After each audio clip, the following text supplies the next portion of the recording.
Hi, I'm Jeff Ludy, the window and door expert. Thanks for watching this video today. I want to talk to you about what meets egress when it comes to a window. What I mean by that is if you had to escape from your window out of the house because there was a fire, right? There are some requirements, some minimums that are required by code, and you have to check your own local jurisdiction because it could vary, but on a national level, there are some requirements by code as to what it takes to egress. So I want to run down them real quick, then I'm going to show you some examples here so you can kind of understand what we're talking about. So for egress purposes, it's required for any bedroom. Now, you don't have to even have a window in a bedroom for egress if you already have a door. So let's suppose you have a bedroom with a door that goes to the outside. You don't have to have a window that operates, but if you don't have a door that goes outside, then any bedroom, which is typically considered a room that you could sleep in that has a closet, okay, even if you made it a study, think about this, you might want to consider the fact that someone else might make your study a bedroom because it has a closet. So think about that, but it has to have a window that operates, and here are some of the rules. It has to be at least 5 square feet of opening for a ground floor window, and 5.7 square feet of opening for a second story or above window. So ground floor 5.0, above a ground floor it's 5.7 square feet, but it also has some other requirements. One of the requirements is that it must be at least 20 inches wide, the opening. When the window's open, we call that clear opening. So if you open the window, 20 inches wide by 24 inches tall. So 20 wide by 24 tall, that is the minimum, and 5 square feet or 5.7 square feet. That's the rule. One other rule to consider is that the window sill, okay, the bottom of the window, cannot be more than 44 inches off the floor. You can't have a window that meets all the requirements and it sits 60 inches above the floor. Who can get up there, right? So it's got to be no more than 44 inches, and it's got to be 5 square feet or 5.7 square feet, 20 inches wide, 24 inches tall. Now I want to give you a couple of examples here of a window that I have in my showroom. Here's an example of one. This is an Anlin vinyl window. This is a single hung window, meaning that the bottom opens, okay? And I'm going to open it for you so you can see. This window opens and you would think, oh, that looks like a window I could climb out of, and you probably could, but it actually doesn't meet code. Let's take a look at that. I'll show you what I mean. So remember, you have to be 20 wide by 24 high. And so let's look here. The clear opening, I'm going to measure right here where we could actually climb out of this window if we had to, is 27 inches. So you've got the width here. That's not a problem. But are you 24 inches high? And that's what we're going to check next. And we're not. Look at that. We're just right about 21 inches. I hope you can see that. This is not quite 24 inches wide. So we don't have, high. We don't have the clear opening on this window. Now this window happens to be 55.5 inches tall. Just kind of a rule of thumb, if you have a window that's at least 30 inches wide and 60 inches tall and it operates like this, almost always it's going to meet egress. There's one way to know for sure, because when was the last time you calculated 5.7 square feet on anything, right? We haven't done that since we were in school.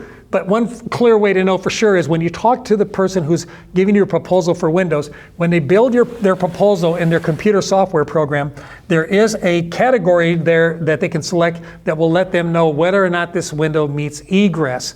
And if you ever look at a quote closely, somewhere on that line on the quote, it'll say egress yes or no, or it might even have in the bottom corner of the illustration of the window, it'll have the letter E, which means that it meets the egress. Now let's suppose that you did have a small opening this size and it did not meet egress. What can you do? Well, here's another option. Check this one out. This happens to be a window made by a company called Fiberframe, and Fiberframe is a fiberglass product. Really great product. In fact, I have a video about this. You're gonna want to check that out too. But this window has a latch here where I unlock it. Okay, it doesn't open up or down. It actually cranks out. So I want to show you how this works. I can crank this open, and you can see that now I've got this much bigger opening here. But let's check it and see, do I have the 20 inches I need in the width? Let's find out. This says 19 inches. No, I do not have 20 inches on this. So you're like, well then Jeff, I thought you said you were going to show me a window that would meet egress. Yes. This particular window comes with 2 hinge options. This is what's called a wash hinge. What's a wash hinge? Well, a wash hinge is that when you open a window all the way up from the inside of the house, I can now access both sides of this, right? Hi, I can access both sides of this so that I can wash this window. That's pretty cool, that's pretty handy. The other type of hinge is an egress hinge. In some companies' cases, it'll just be a standard hinge, where the hinge is actually over here on this end, instead of being right here where this is at this mark. So the hinge is somewhere right around here, okay? In that case, that would swing open, and if that were the case, you would notice that now I would have all the width I need. This is actually almost 25 inches wide across here. And then of course on the height, no issue, right? I'm supposed to have 24 for my height, and you can tell here, I've actually got 52 inches for the height on this. Hey, even though this doesn't meet egress, I can tell you this much, I'm a little porty in the middle here, and stepping out of this window is no problem for me. You know, I don't know if I'd want to jump out of it or fall out of it, but I could get through that much easier than I could this right here. Why is it important that you have that? And why should you say no to a window company who doesn't pay attention to these things? Well, let me tell you why I say that, because that happens. I'm going to go and close this window as we talk.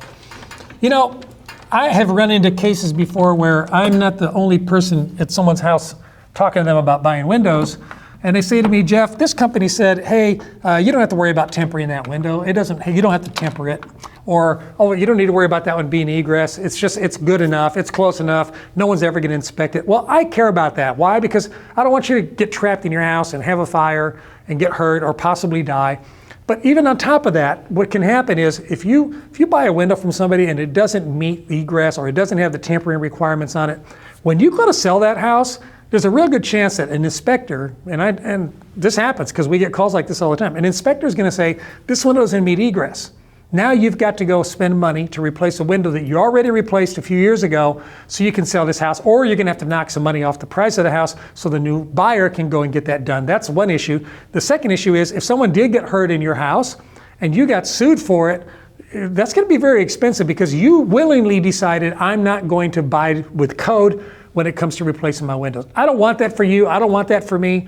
I think it's real important that you consult local authorities and municipalities for specific rules about your house, but abiding with tempering requirements, abiding with code requirements when it comes to egress, these are critical. These could be life and death